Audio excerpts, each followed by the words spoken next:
우리 다 같이 한 목소리로 같이 읽어 보실까요? 같이 읽읍시다. 시작. 아벨은 자기도 양의 첫 새끼와 그 기름으로 드렸더니 여호와께서 아벨과 그의 제물은 받으셨으나 가인과 그의 제물은 받지 아니하신지라. 아멘. 다시 한 번만 더 말씀을 우리 잘 아는 말씀인데 묵상하면서 읽겠습니다. 시작.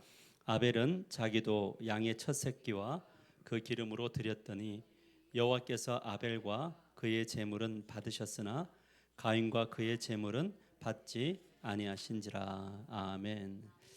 우리 서로 옆 사람과 인사합시다. 하나님은 당신을 사랑하십니다. 예, 오늘 이렇게 또 우리 석가탄신일인가요? 오늘이?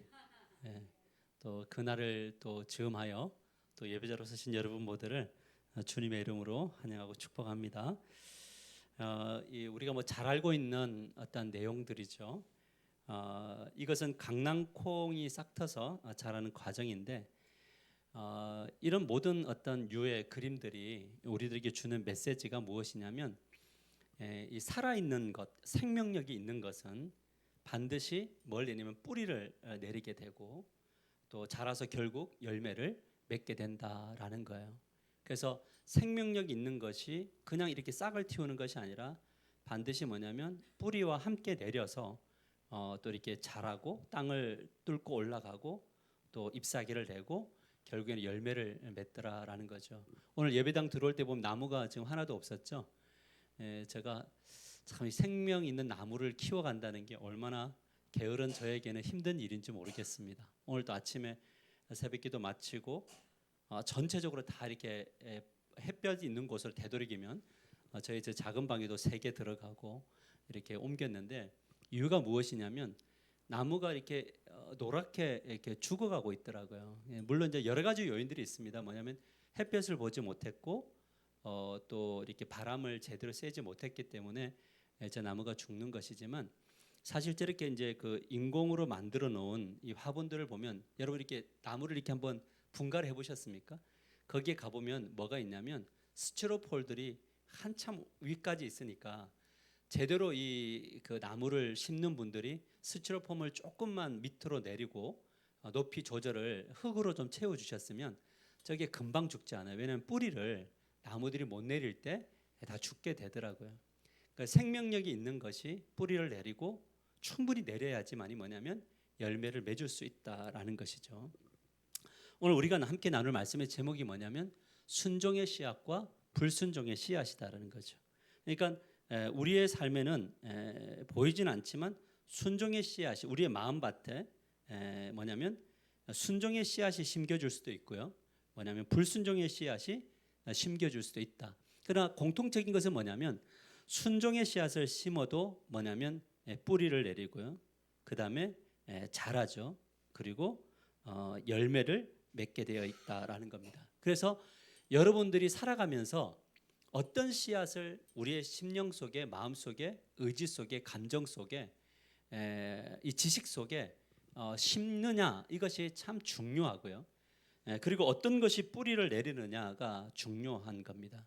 그래서 결국 우리의 삶이란 우리 이 삶이라는 것이 뭐냐면 심은 씨앗의 열매를 거두는 과정이다. 이렇게 볼 수 있겠습니다.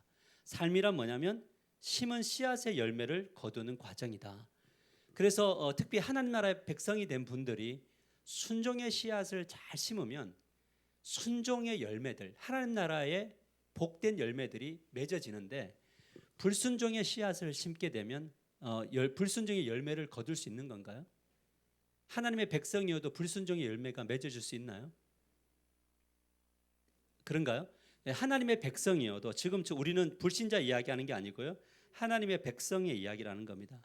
하나님의 백성이 순종의 씨를 심느냐 불순종의 씨를 심느냐에 따라서 인생의 열매들이 달라질 수 있다라는 것을 오늘 성경은 우리들에게 말해주고 있습니다. 이 흥미로운 부분은 이사야 55장 2절을 보면 어떤 내용이 있냐면 이런 내용이 있습니다.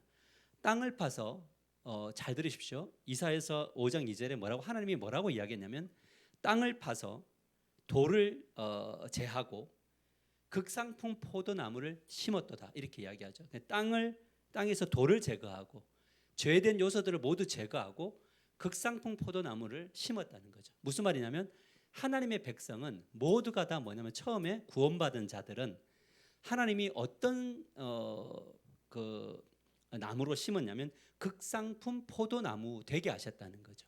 그러니까 그리스도의 십자가 사건이 우리를 무엇으로 만들었냐면 극상품 포도나무로 만들었는데 중요한 건 그 중에 망태까지 세우고요.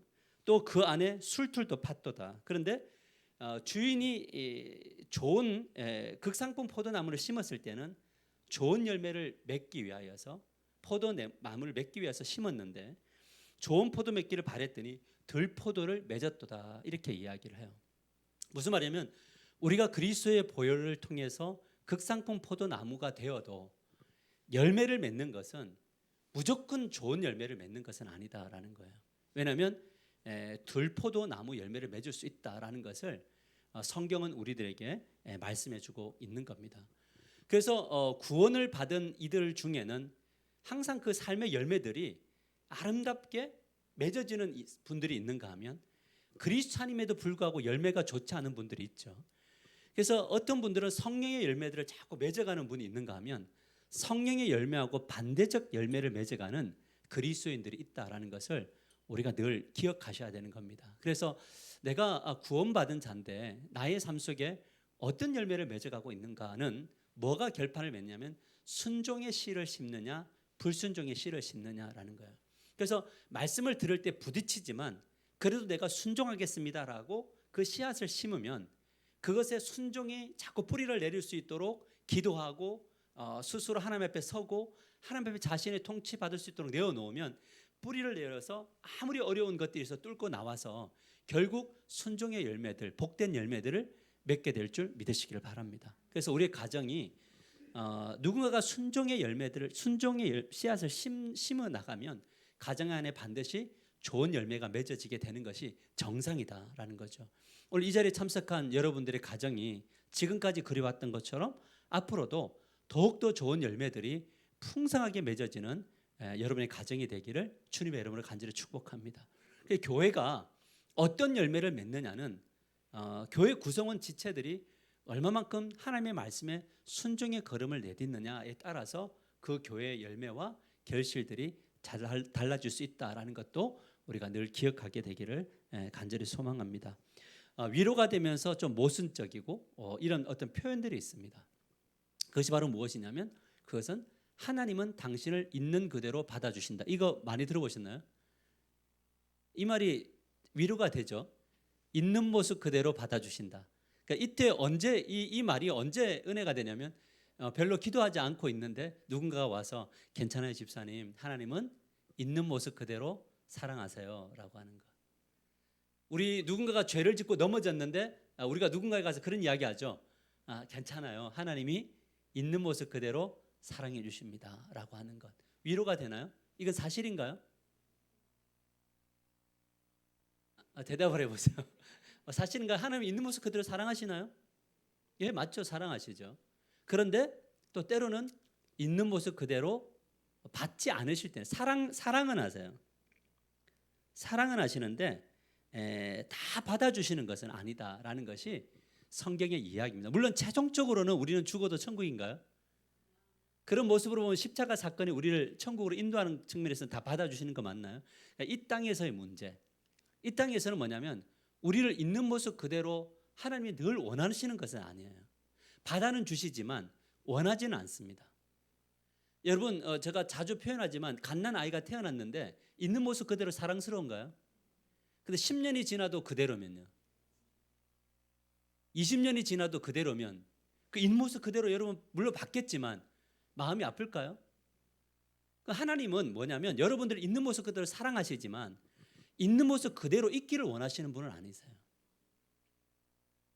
근데 이제 우리가 항상 이 교회의 어떤 우리 장로교회의 어떤 신앙이 한 번 구원은 영원한 구원이고 하나님은 실패하지 않는 사랑을 가지고 있다 그래서 항상 뭐냐면 어린아이처럼 늘 있는 모습 그대로 인정해 주기를 원하시는 그걸 사랑이라고 생각하시는 거죠. 근데 우리가 지금 아브라함 이야기를 다 마쳤나요? 근데 아브라함의 이야기를 할 때 아브라함을 있는 모습 그대로 두시던가요? 아니면 성장시키시던가요? 근데 있는 모습 그대로 사랑하셨나요? 사랑하셨죠. 그러나 그대로 두시진 않아요. 왜요? 사랑하시기 때문에. 뭐냐면 성장시켜서 받으시는 분이시다라는 거예요. 그래서 신앙은 더디어도 뭐냐면 자꾸 주님이 원하시는 대로 변화되어져 가야 되는 것이 우리들이 주님 앞에 서서 가져야 될 태도다라는 것을 우리들에게 말씀해 주고 있습니다. 그 이야기가 뭐냐면 왜 이 말이 위로가 위의 말이 왜 위로가 되면서 약간 모순적이냐? 우리가 모순적으로 살아간다는 거예요. 왜냐하면 자신은 변하지 않고 그대로 있으면서 영적 아이로 있는데 자꾸 우리는 뭐라고 이야기하냐면 하나님은 나를 그대로 사랑하시잖아요. 이야기하는 거예요. 근데 하나님이 늘 뭐냐면 너의 그 이야기가 얼마나 모순적이냐? 내가 너를 사랑하는 걸 맞는데 너희들 그 모습 그대로 사랑하는 게 아니야. 내가 너희를 향한 계획이 있다는 거예요. 뭐냐면 누구를 닮아가는 주님을 닮아가고 성령의 9가지 열매를 맺는 관계의 열매들이 맺어지기를 원하고 지난 해의 사랑보다 올해의 사랑이 훨씬 더 커져가기를 원하시는 거. 이것이 주님의 어떤 마음이다라는 거죠. 아멘입니까? 그래서 여러분 꼭 이 말을 받을 때 꼭 그게 있어야 돼요. 뭐냐면 주님은 나를 사랑하신다. 그러나 이 모습 이대로는 아니다. 주님은 나를 사랑하시기 때문에 더 변화되기를 원하신다. 그래서 나는 그 사랑에 부응하는 삶, 사랑에 기대어서 좀 더 성숙되어져 가리라. 주님 그렇게 도와주십시오라고 고백하는 것이 우리 그리스도인의 참된 모습인 줄 믿으시길 바랍니다. 그래서 오늘 창세기 4장 4절에서 5절을 보면요. 다시 한번 보시면 아벨은 자기의 양의 뭐를 첫 새끼와 그 기름을 드렸고 여호와께서 아벨과 그의 제물은 받으셨으나 가인과 그의 제물은 뭐 하지 않았어요? 받지 않았다라는 거죠. 자, 여기에 이 문구만 보더라도 뭐냐면 있는 모습 그대로 받아주시는 게 아니에요. 사랑하시지만 예배의 내용 속에 뭐가 있냐면 하나님이 기뻐하시는 예배가 있기를 원하시는 거예요. 우리가 주일날 와서 예배를 드릴 때 그 모습 그대로 사랑하시지만 주일 예배를 통해서 하나님 뭐냐면 정말 하나님이 받으시는 삶의 예배자, 하나님이 기뻐 받으시는 예배자가 되기를 원하시는 거죠. 여러분 잘 보세요. 가인도 예배를 그 최상의 상품을 드렸고 아벨도 최고에서 드렸는데 여기서 중요한 것은 물질의 영역은 아니다라는 거잖아요. 뭐냐면 그 드렸던 그 당사자가 뭐냐면 그 내면이 진짜 하나님의 통치 아래 있는 예배냐 아니냐, 이것이 참 중요하다라는 것을 우리들에게 말해주고 있는 겁니다. 여러분들이 수요예배 나와서 예배를 드릴 때 주님 우리가 나온 이유는 뭐냐면 우리 자신을 주께 드리기 위해서 나온 거잖아요.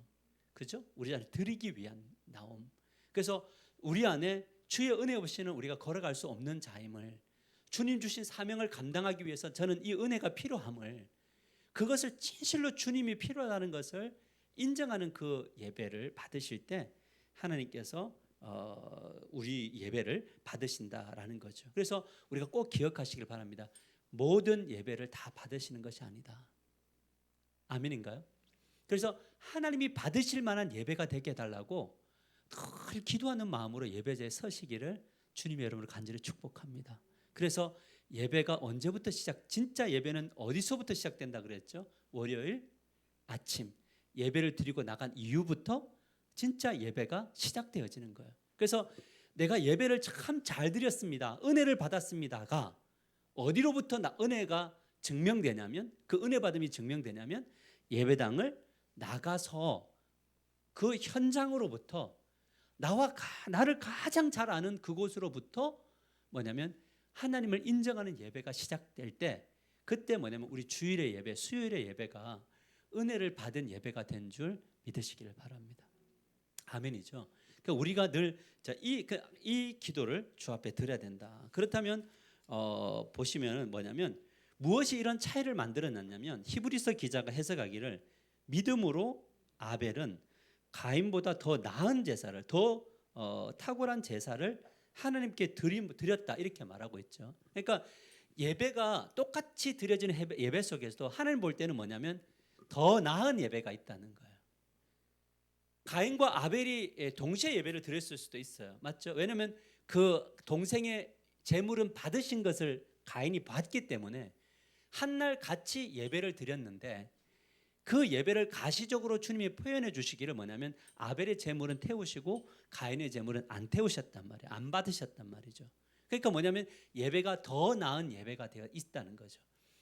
우리가 진짜 욕심을 부려야 될 게 뭘까? 예배자로 살아갈 때에 욕심을 부려야 될 게 뭐냐면 누구보다 더 나는 이 예배당 안에서 최고로의 예배자가 되겠다고 하는 그 욕심이 있게 되기를 주님의 이름으로 간절히 축복합니다.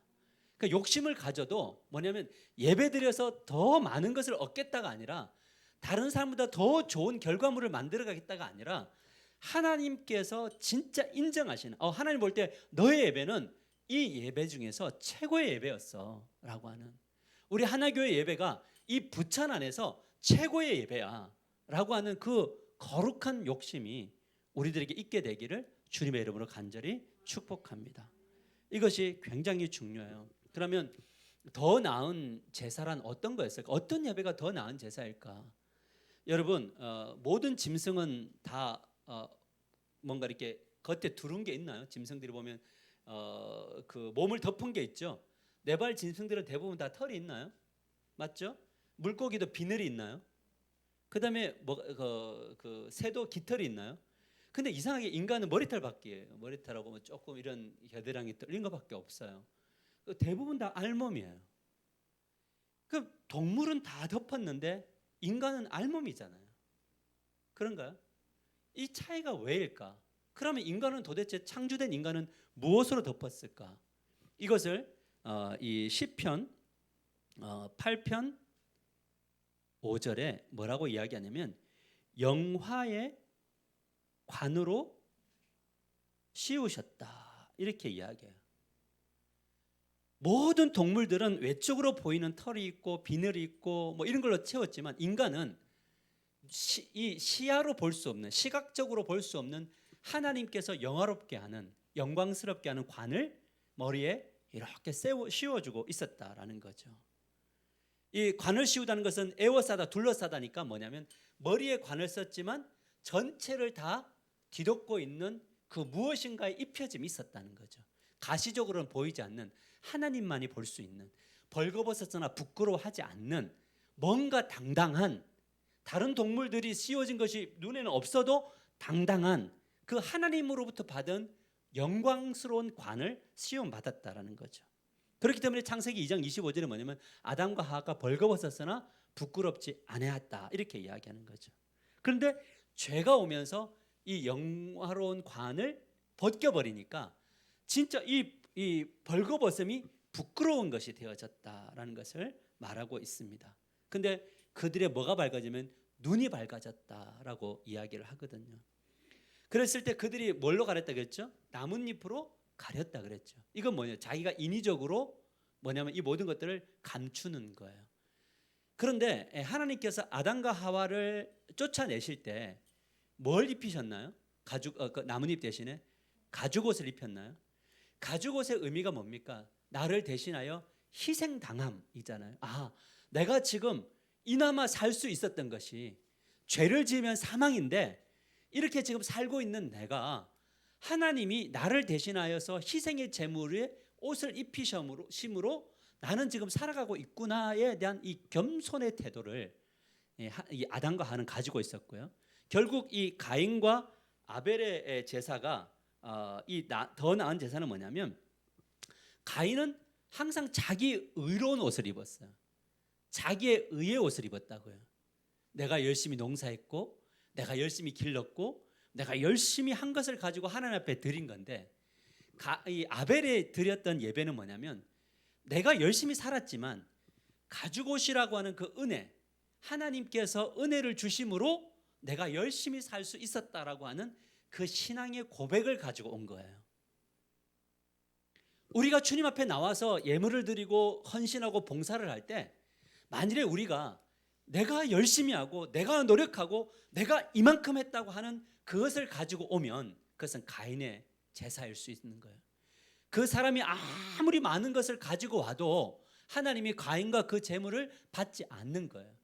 근데 아벨의 제물을 가지고 오는 사람들은 어떤 사람이냐면 내가 이 땅 가운데서 살아가는 은혜가 누구로부터? 그리스도로부터, 그리스도의 십자가 사건으로부터, 그리스도로 옷 입음을 통해서 나는 지금 예배를 하기 때문에 우리가 주님 앞으로 나올 때는 뭐냐면 나의 공로, 나의 의로움, 나의 탁월함이 다 죽는 거예요. 그럴 때 뭐가 되냐면 모든 것들이 다 은혜로 다 바뀌게 되는 거예요. 이해되세요? 그러니까 설교를 들을 때에도 상처 입을 수가 없는 거예요. 설교를 들었다고 해서 너무 막 이렇게 들떠있을 수도 없는 거예요. 왜요? 모든 것이 다 뭐예요? 가죽 옷으로 입힘, 예수 그리스도의 옷 입음을 통해서 나에게 주어진 은혜이니까. 그러니까 기타 하나만 치고 찬양을 해도 할렐루야인가요? 오늘 새벽에 제가 오늘 기타 치고 했거든요. 오늘 이제 암묵적 합의 속에서 오늘 공휴일이니까 좀 쉬십시오. 제가 말한 건 아니고 쉬겠다고 하셔서 쉬십시오 이야기했는데 새벽에 나왔는데 문 권사님 혼자 하고 저하고 앉았는데 권사님이 피아노를 치러 가더라고요. 근데 피아노 치면 저는 누구 앞에서 찬양을 해요? 하나님 앞에 하는 거지만 그래서 앉아 계시라고 기타를 쳤는데 기타를 치면서 제가 슬펐을까요? 기뻤을까요? 할렐루야, 맞아요. 기뻤어요. 왜냐하면 찬양을 하는데 한 청년이 또 들어왔어요. 저 무엇을 이야기하는 거냐면 얼마나 많은 사람들이 있기 때문에 내 설교자가 기쁘고 한 사람이 있기 때문에 설교자가 슬프고 이것이 아니라 내가 이 자리에서 기타로 찬양을 하고 한 분이어도 기도를 할 때 함께 기도하는 이 기도의 시간이 주님 앞에서 의미가 있는 거고 이것이 녹화되어져서 또 오늘 우리 성도들의 어떤 단톡방에 가서 설교가 전해질 때 그 설교를 듣고 누군가에게 도전이 주어질 수 있다면 그 자체로서 뭐냐면 하나님이 기뻐하시는 거잖아요. 아무리 좋은 악기가 다 찼다고 해서 하나님 앞에 은혜가 하나님 앞에 막 들뜨고 기쁜 좋은 것이 아니라 충분히 지금 있는 모습 그대로 어느 것이든지 하나님 앞에 감사한다라는 거죠. 아멘입니까? 저는 오늘 혼자여도 기도하며 감사하려고 했는데 두 사람이 와서 더 감사했거든요. 더군다나 우리 지체들이 쉬면서 또 충전하고 오늘 예배를 올 것을 믿고 또한 감사하고 이런 것들이죠. 그래서 여러분의 삶 속에 이 모든 것들이 뭐냐면 주님이 나를 이 가운데 세우셨던 것, 내가 이 가운데 살 만한 능력, 은혜, 그 근거가 없는데 하나님이 나를 들어서 지금도 사용하시는 것. 그러니까 여기에 뭐가 있냐면 하나님 받으십시오. 하나님 많이 영광 받으십시오라고 하는 그 고백이 있게 된다는 거죠. 이것이 바로 뭐냐면 이것이 아벨에게는 있었고 가인에게는 없었어요. 그러니까 가죽옷을 입은 자에게 영광의 영화로운 관이 씌워지는 거예요. 그런데 자기의 의로 나오는 사람들은 뭐냐면 그곳에 이것이 없게 되는 거죠. 그러니까 자꾸 뭐 하냐면 꾸며야 되는 거예요. 여러분 예배는 꾸미지 않는 예배가 돼야 될 줄 믿으시길 바랍니다. 저는 우리 하나교회 성도님들이 참 감사하고 좋은 게 뭐냐면 예배 드릴 때 참 집중하고 진지하게 말씀을 듣는 그 모습이 참 귀하고 우리 찬양팀들도 이렇게 보면서 제가 참 감사한 게 뭔지 아세요? 제가 많은 교회를 섬겨봤는데 그런 이야기를 해요. 오늘 찬양이 어땠고 오늘 막 인도자가 너무 혼자 막 흥분하고 한 거 아니냐. 그래서 저한테 연락 와서 목사님 찬양 좀 제발 찬송가로 바꿔주든지 아니면 좀 누구 인도자가 좀 조용하게 해주세요. 이런 말을 하시는 분이 없어요. 여러분들께 하는지는 모르겠지만요. 근데 찬양이 찬양대로 감사하고 우리가 섬기면 섬김대로 감사하고 이런 모든 것들이 일어나는 것들이 뭐냐면 바로 예수 그리스도의 가죽옷을 예수 그리스도의 십자가 예수 그리스도의 그 십자가의 은혜를 입은 자들은 항상 그렇게 진실되게 예배하게 될 줄 믿으시기를 바랍니다. 여러분들이 그런 예배자들이 되시기를 주님의 이름으로 간절히 축복합니다. 근데 4번을 보면 아벨의 길을 걷기 위해 우리에게 필요한 것은 뭐냐면 선을 행치 아니하면 여기서 말하는 선은 무엇이냐면 말했던 이 가죽옷과 깊은 연관이 있어요. 뭐냐면 예수 그리스도로 드려지는 예배자, 삶의 예배자가 하지 아니하면 그러니까 내게 순종하지 않고 내 논리로 고집함인 거죠. 맞죠? 주의 말씀에 순종하는 것이 아니라 자기 논리를 가지고 자꾸 삶을 살아가면 이 자기 논리가 자기 중심성이잖아요. 이게 결국 우리를 병들게 하는 거거든요. 근데 선을 행치 아니하면 즉 자기 논리를 가지고 살면 죄가 어떻게 한다고요?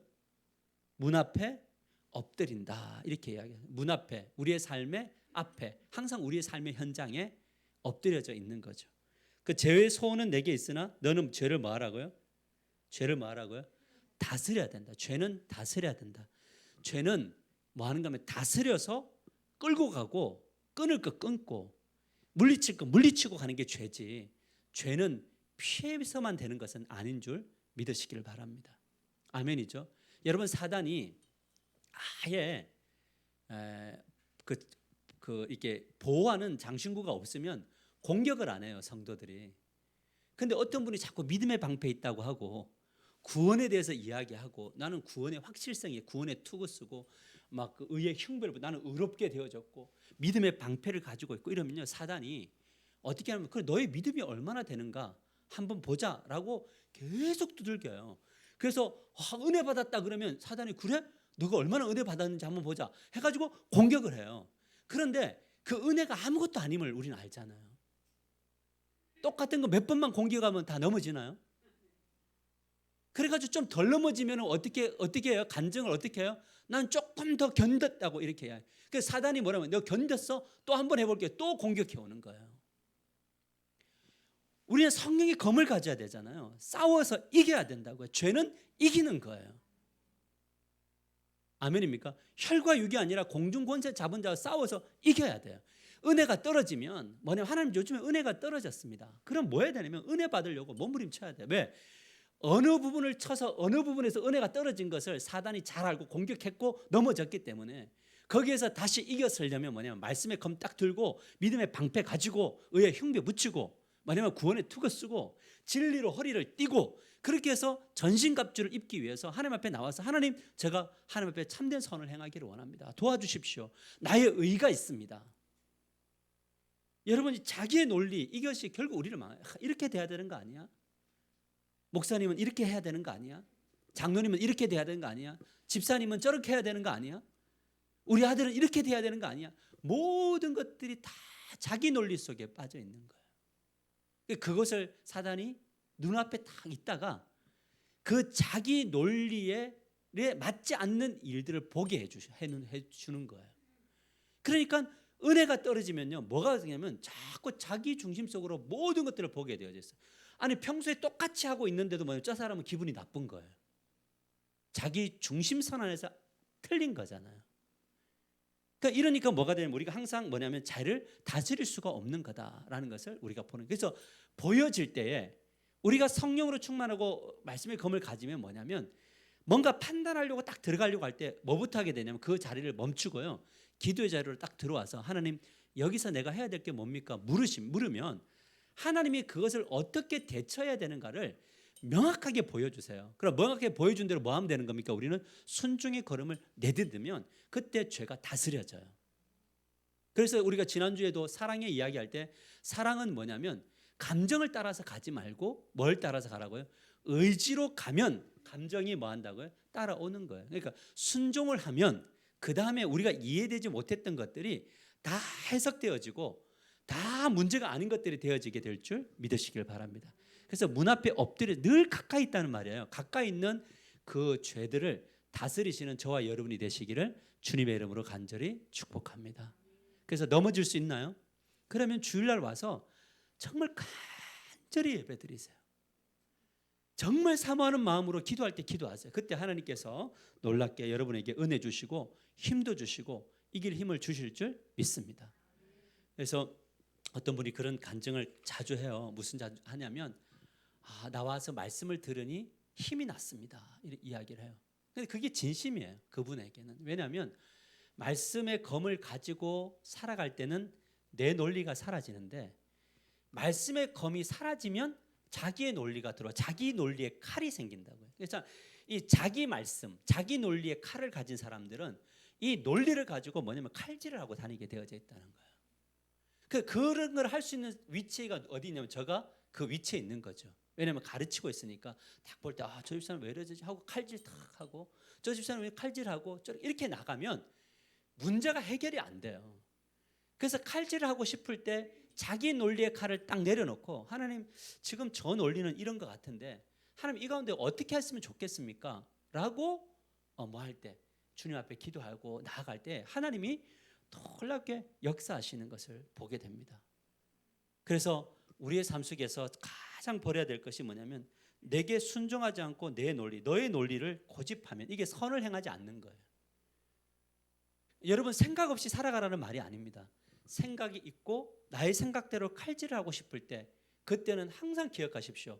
이 공간에 은혜의 현장으로 갈 수도 있고 사단의 통로가 될 수 있다는 이 사실을 늘 기억하게 되기를 주님의 이름으로 간절히 축복합니다. 우리 말씀을 마무리할까요? 그렇다면 하나님이 받으시는 조건은 뭐 어떤 거냐면 회개, 회개, 가죽옷 이거 두 가지를 늘 우리의 인생 가운데 붙드셔야 돼. 회개하고 가죽옷은 누구라고요? 예수, 그리스도.